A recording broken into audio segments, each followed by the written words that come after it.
শ্রীকালী রূপে দেবী দারুক নামক ভয়ানক অসুরকে বধ করেন।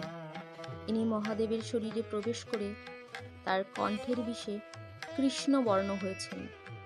বিশ্বব্রহ্মাণ্ডের নিয়ন্ত্রী জড় জীবে ব্যাপ্ত মহাশক্তি আদ্যাশক্তি মহামায়া রূপে পূজিতা। মানব সভ্যতার আদিতে উচ্চারিত দেবী সূক্তে জগৎকারণ রূপে যিনি অবস্থান করছেন তিনি আদ্যাশক্তি আদি জননী। অসুরী শক্তিকে দমন ও অমঙ্গল নাশের কারণে ভিন্ন ভিন্ন রূপে তিনি আবির্ভূতা হন। দেবী দুর্গা অন্নদাত্রী উর্বরা শক্তির দেবী, আর মা কালী প্রলয়ের দেবী।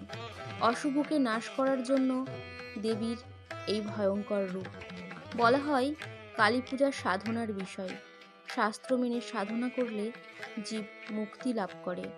দেবীর শরীরের রং কালো, কারণ কালো রং সব শুষে নেয়। দুঃসহ দুর্বিষহ জীবন থেকে মুক্তির জন্য চাই শক্তি, চাই সাহস। সকল শক্তির আধার কালী। কালী মূলত শক্তি। সাধনা থেকেই শাক্ত কথার উৎপত্তি।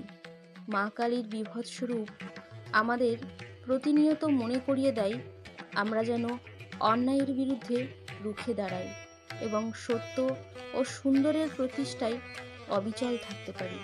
কাল অর্থাৎ সময়ের জন্মদাত্রী, পালনকর্ত্রী এবং প্রলয়কারিণী বলেই দেবীর নাম কালী।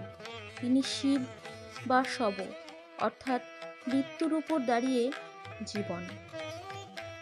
তিনি রুদ্র, সূর্য, বসু, আদিত্য, বরুণ ইত্যাদি সকল দেবতার দ্বারা পূজিতা। তিনি চেতনা শক্তির প্রকাশ। মা কালীর গলায় ঝুলছে 50টি মুন্ডমালা এবং হাতে একটি মুন্ড। মায়ের ডান হাতে বরাভয়। নরমুণ্ড হল চেতনা শক্তির আধার, সৃষ্টির প্রতীক। তিনি বসনহীনা। অসীম অনন্তকে বসন দিয়ে আবৃত করা যায় না, তা অখণ্ড সীমাহীন। মা কালীর প্রসারিত জিহ্বা বিশ্বব্রহ্মাণ্ডের ভারসাম্যকে বজায় রাখে। শুভ্রদন্ত সততার বা সাত্ত্বিক গুণের দ্বারা রক্তবর্ণ জিহ্বা রাজস্বিক গুণকে চেপে রাখে। দেবীর সুরক্ষা ও শক্তি ও বিজয়ের প্রতীক। আদ্যাশক্তি জীব ও জড়ের কেন্দ্রীভূত লীলায় লীলাময়ী। তিনি নিত্য স্বরূপা। সর্বকালের জগতের সর্বত্র তিনি বিরাজমান। তিনি বিশ্বেশ্বরী, জগদ্ধাত্রী এবং স্থিতি সংহারকারিণী।